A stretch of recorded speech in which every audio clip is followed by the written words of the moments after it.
آسمانوں میں اڑاتے ہو، یہ سب تم لوگوں نے سیکھا کہاں سے ہے؟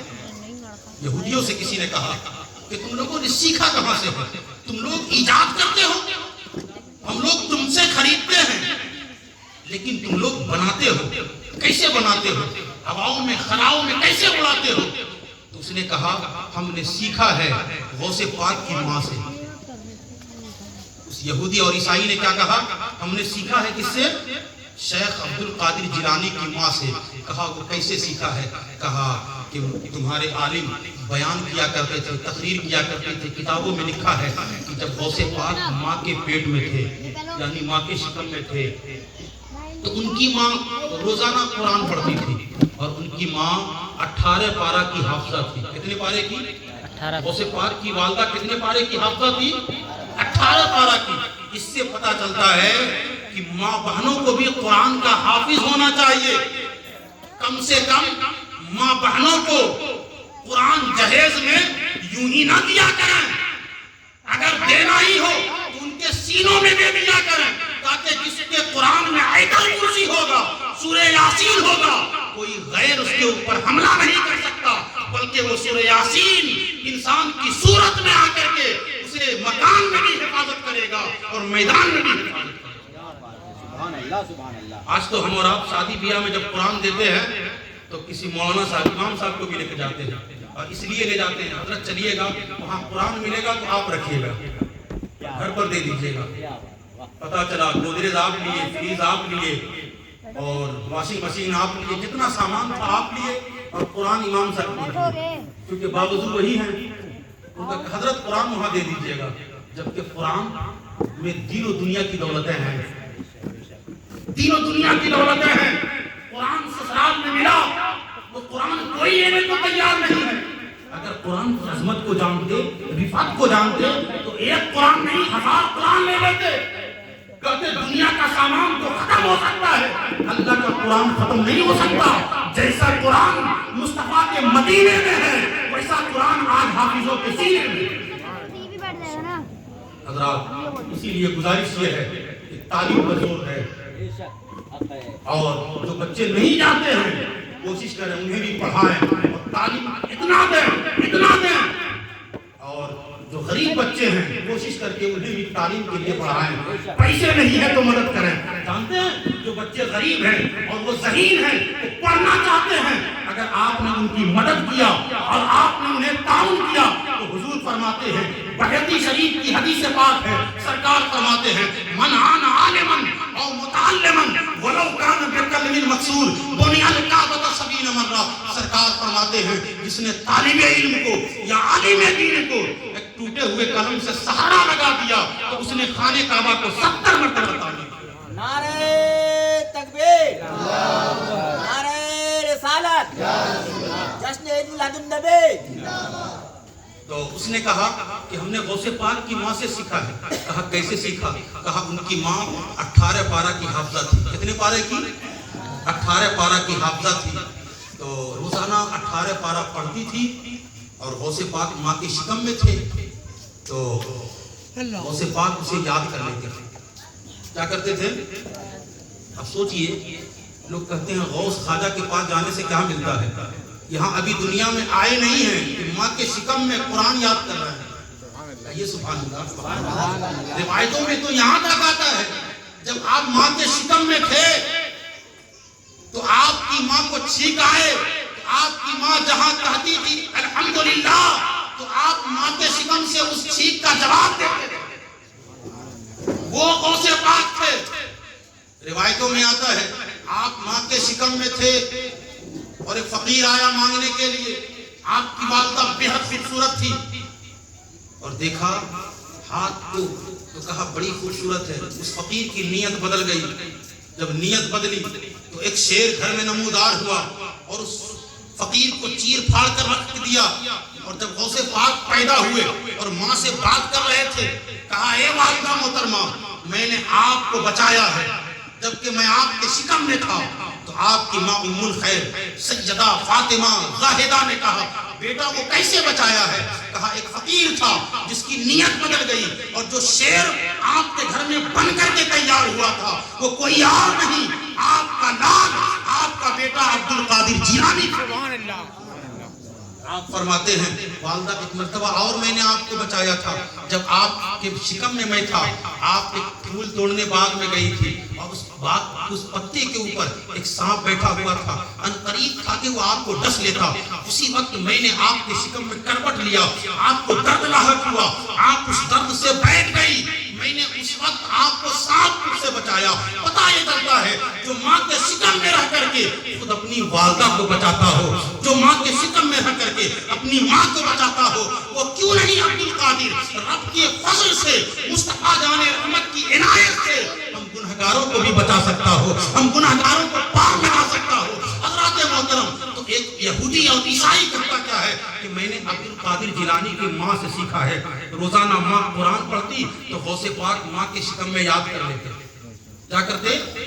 یاد کر لیتے.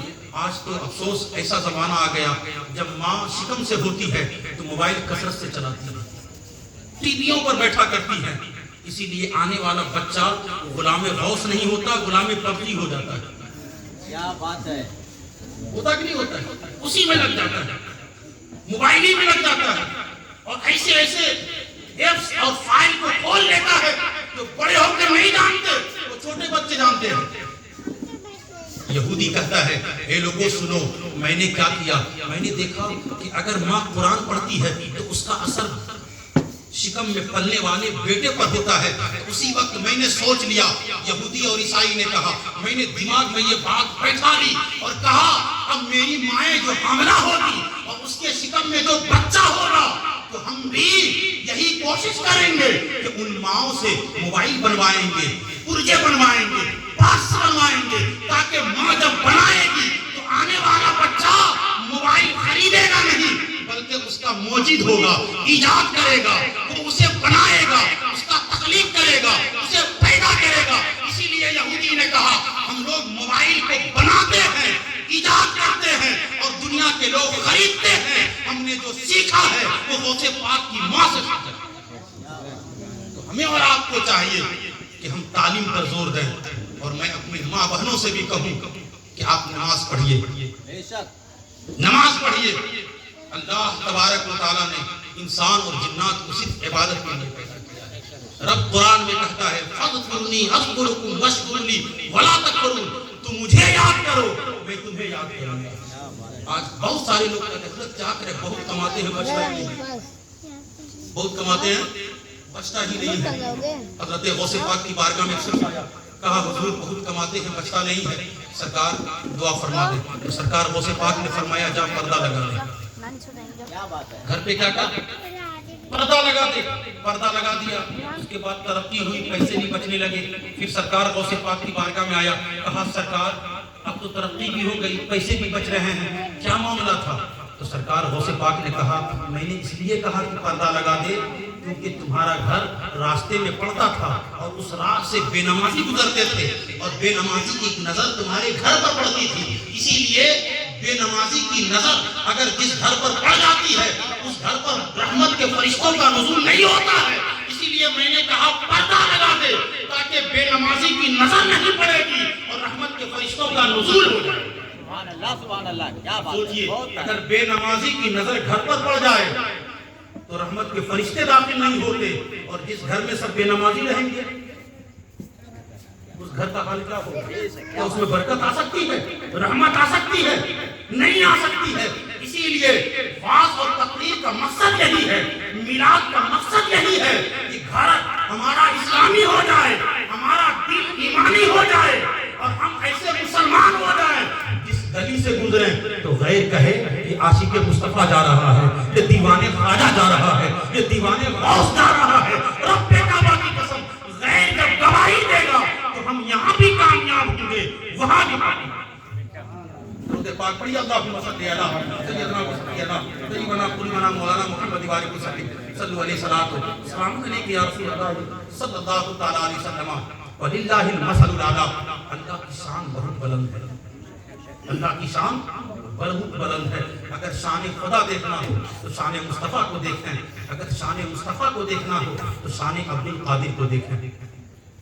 حضرت مخدوم اشرف جہانگیر سمانی کو جانتے ہیں, جن کا مزار کی سوچا میں آپ لوگوں یہاں سے زیادہ دور نہیں، تقریباً 100-150 کلومیٹر ہے یہ چھوٹا شریف میں، لطائف اشرفی میں آتا ہے، حضرت خواجہ نظام یمنی نے کہا سرکار کیا کوئی ہر ولی کسی نہ کسی نبی کا پردو ہے،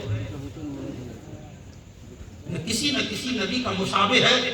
تو سرکار مخدوم اشرف جہانگیر سمنانی نے کہا ہاں لوگوں، حضرت شیخ نجم الدین کبریٰ جن کا کہ مزار ترک میں ہے، ترکیوں کے پیر ہیں وہ، کہا وہ حضرت موسیٰ کلیم اللہ کے پردو ہیں، مشابہ ہیں۔ حضرت موسیٰ کلیم اللہ اپنے عصا کو زمین پر چھوڑ دیتے تھے تو اژدہا ہو جاتا تھا، حضرت موسیٰ پتھر پر مارتے تھے اپنے عصا کو تو اس سے 12 چشمے نکل جاتے تھے، اور یہی کام حضرت نجم الدین کبریٰ اپنے عصا کو جب زمین پر چھوڑ دیتے تھے تو وہ بھی اژدہا ہو جاتا تھا۔ اور حضرت نجم الدین کبریٰ جو کہ مصطفیٰ جان رحمت کے ولی ہیں، آپ کے ولی ہیں، اللہ کے بہت بڑے بزرگ ہیں، وہ بھی پتھر پر مارتے تھے، پتھر سے پانی کا چشمہ نکلتا تھا۔ حضرت موسیٰ کے پردو تھے، جس طرح ان کا جلال تھا اسی طرح ان کا جلال تھا۔ کہا حضور آپ کس کے پردو ہیں؟ حضرت مخدوم پاک سے کہا، مریدوں نے کہا حضور آپ کس کے پردو ہیں؟ آپ نے فرمایا میں حضرت عیسیٰ کا پردو ہوں، میں حضرت عیسیٰ کا مشابہ ہوں۔ کہا عیسیٰ، حضرت عیسیٰ مردوں کو زندہ کرتے تھے۔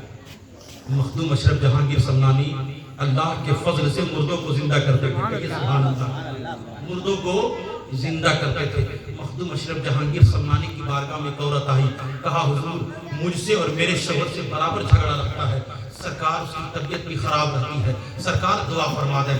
مخدوم اشرف جہانگیر سمنانی نے کہا جب تک تو چاہے کہ تیرا شوہر زندہ رہے گا۔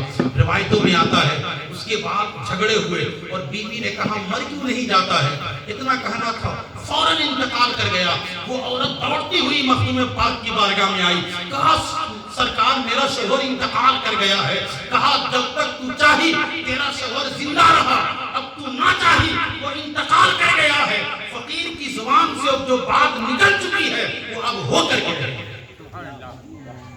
ایک مرتبہ میں بتا دوں ولی کی شان کیا ہے، لوگ پڑھیں گے تبھی تو جانیں گے۔ اسی لیے اللہ کے ولی کو سمجھنے کے لیے لڑائی کی ضرورت نہیں، پڑھائی کی ضرورت ہے۔ لڑائی کی ضرورت نہیں، پڑھائی کی ضرورت ہے۔ آپ سب پڑھے ہوئے لوگ ہیں، اسی لیے غوث پاک کی محفل میں بیٹھے ہیں۔ آج کرم ہے آپ کے اوپر غوث پاک کا، آج غوث پاک کی نگاہ ہے آپ کے اوپر۔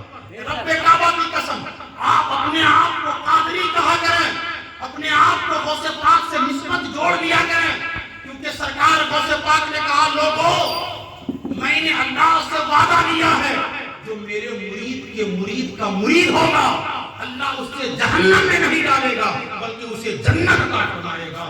سرکار غوث پاک فرمایا کرتے تھے جب تک میرا مرید کا مرید جنت میں نہیں جائے گا عبد القادر جنت میں نہیں جائے گا۔ کیا بات ہے، سبحان اللہ۔ کتنے خوش نصیب ہیں وہ لوگ جو آج غوث پاک کی محفل میں بیٹھے ہیں۔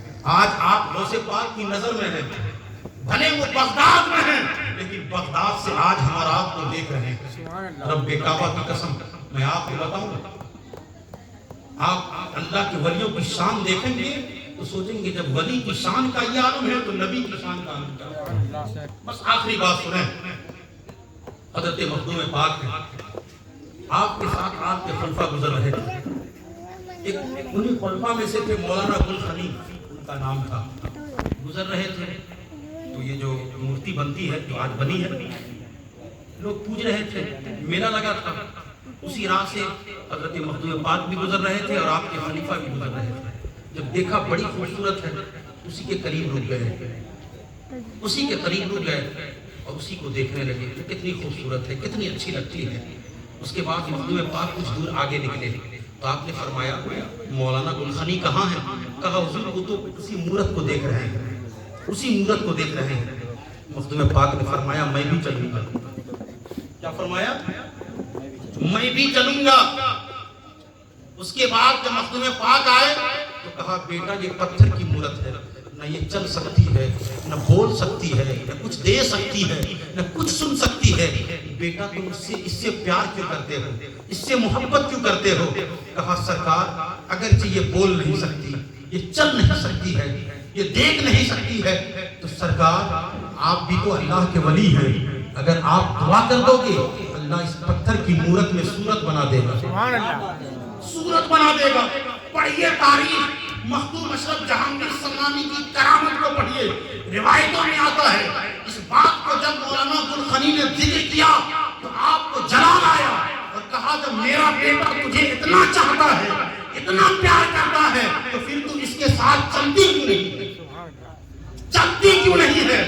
اس مورت کے اندر صورت پیدا ہوئی، اس مورت کو جان آیا اور اس کے بعد حضرت مخدوم پاک نے ان دونوں کا نکاح فرما دیا۔ سبحان اللہ، یہ سبحان اللہ، نکاح فرما دیا۔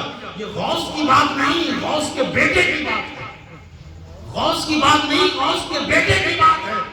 انہوں نے پتھر کے مورت میں صورت بنا دیا اور نکاح فرما کر کے گجرات کی ولایت دے دی۔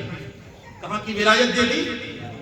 گجرات کی ولایت دے دی اور کہا ان کی نسل چلتی رہے گی اور آخری چھوٹی انگلی میں ناخن کی جگہ پر پتھر کا نشان ہوگا۔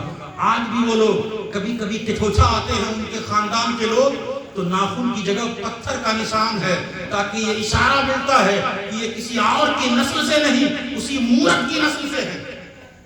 تو پتہ یہ چلتا ہے جب کچھوچا کا تاجدار پتھر کی مورت کو صورت میں بدل سکتا ہے تو یار جب کچھوچا کے تاجدار کا یہ عالم ہے تو پھر بغداد کے شہنشاہ کا عالم کیا ہوگا، غوث اعظم کا عالم کیا ہوگا، ولیوں کے تاجدار کا عالم کیا ہوگا۔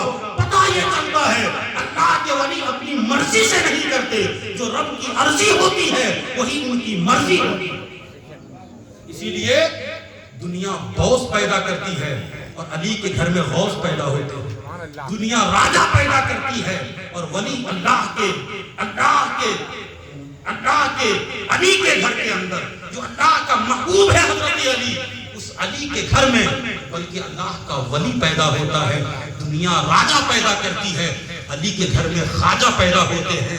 یار اسی لیے اللہ کے ولی کو سمجھنے کے لیے حضرت آسی غازی پوری کو سمجھنے کے لیے، علامہ فصیح غازی پوری کو سمجھنے کے لیے، حضرت شاہ جنید کو سمجھنے کے لیے، یار حضرت ابو الغوث گرم دیوان کو سمجھنے کے لیے، فاتح غازی پور کو سمجھنے کے لیے اور غازی پور شہر میں جتنے بھی بڑے بڑے اللہ کے ولی ہیں ان کو سمجھنے کے لیے آپس میں لڑائی کی ضرورت نہیں ہے بلکہ پڑھائی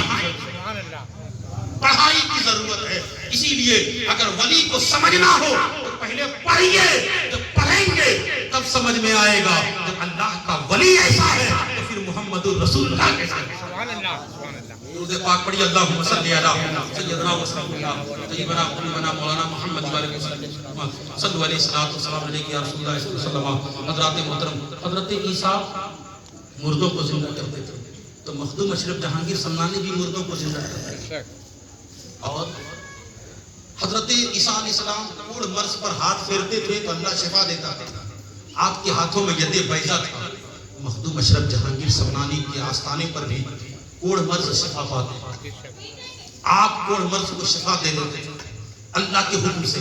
پتہ یہ چلتا ہے آپ کہتے تھے میں حضرت عیسیٰ کا پرتو ہوں، جو عیسیٰ علیہ السلام اور قوم بنی اسرائیل کے انبیاء جو معجزات دکھاتے تھے وہی حضور کے اولیاء کرامت دکھاتے ہیں۔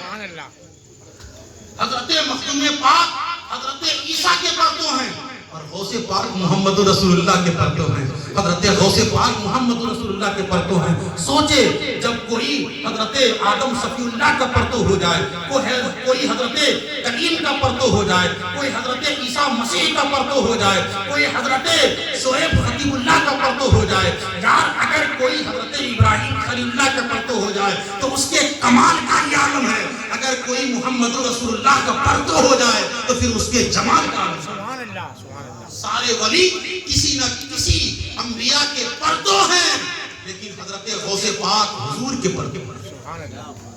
لہذا اگر حضور کو سمجھنا ہو تو شیخ عبد القادر کو سمجھیں، آخری کرامت حضور غوث پاک کی بتا کر رخصت ہو جاؤں. درود پاک پڑھی اللہم صلی علی سیدنا و سفینا و طبیبنا و قلوبنا مولانا محمد وآلہ وسلم صلو علیہ السلام علیکہ یا رسول اللہ صلی اللہ تعالی علیہ وسلم. حضرات محترم، ولی کی شان تو بہت بلند ہے اور جتنے معجزات حضور کے ہوئے اتنے ہی کرامت غوث پاک کے ہوئے. جس طرح حضور کے معجزات کو کوئی انکار نہیں کر سکتا، اسی طرح غوث پاک کی کرامت کو کوئی انکار نہیں کر سکتا.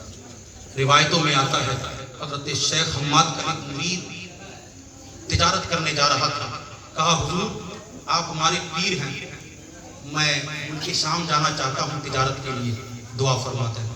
تو حضرت شیخ حماد نے کہا بیٹا مت جاؤ، اگر جاؤ گے تمہارے مال لوٹ لیے جائیں گے، تم قتل کر دیے جاؤ گے. تاجر تھا، تاجر تو لالچی ہوتا ہے، اگر بیٹھوں گا تو کیا کماؤں گا.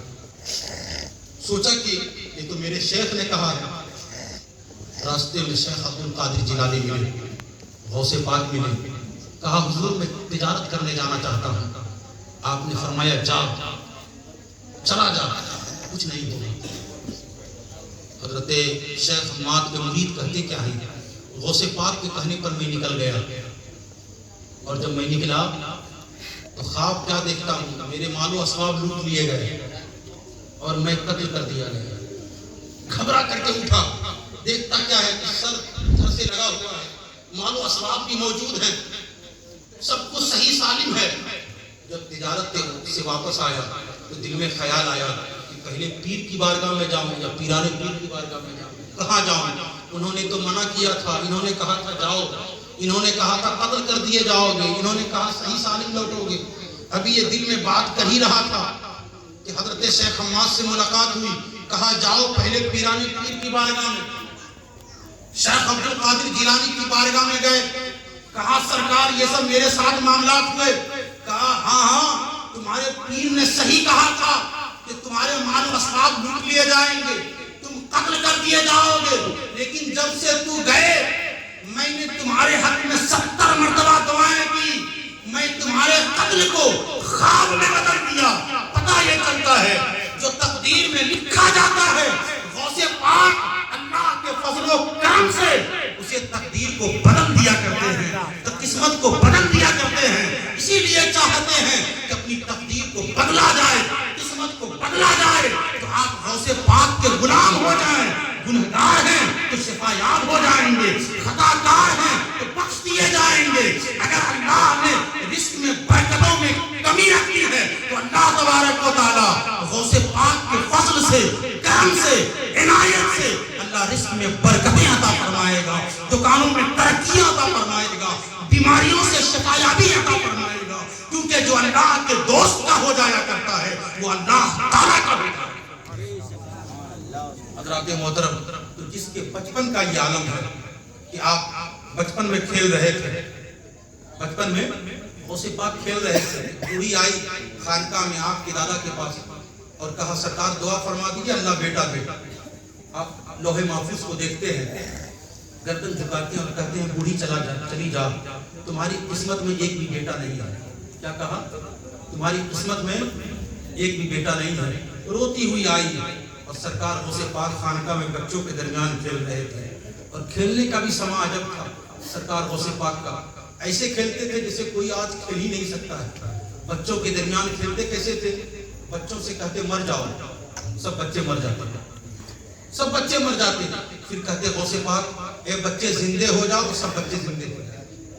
اور اسی کے میں ایک روایت یہ ہے کہ ایک بوڑھی کو بغداد شہر میں ایک ہی بیٹا تھا اور انتقال کر گیا، رو رہی تھی. کسی نے کہا کہ روتی کیوں ہو؟ کہا ایک ہی لال تھا، زندگی کا سہارا تھا، انتقال کر گیا. کہا گھبراتی کیوں ہو؟ کہ عبداللہ سمئی کے گھر میں، سید موسیٰ جنگی دوست کے گھر میں ایک بیٹا پیدا ہوا ہے جو بچپن میں بچوں سے کہتا ہے مر جاؤ تو سب بچے مر جاتے ہیں، جب بچوں سے کہتا ہے زندے ہو جاؤ تو سب زندے ہو جاتے ہیں. روایتوں میں آتا ہے وہ بوڑھی اپنے بیٹے کی لاش کو لیتی ہے اور بچپن کا زمانہ ہے شیخ عبد القادر جیلانی کا. آپ فرماتے ہیں بچے مر جاؤ تو بچے مر جاتے ہیں. اسی مرے ہوئے بچوں کے بیچ میں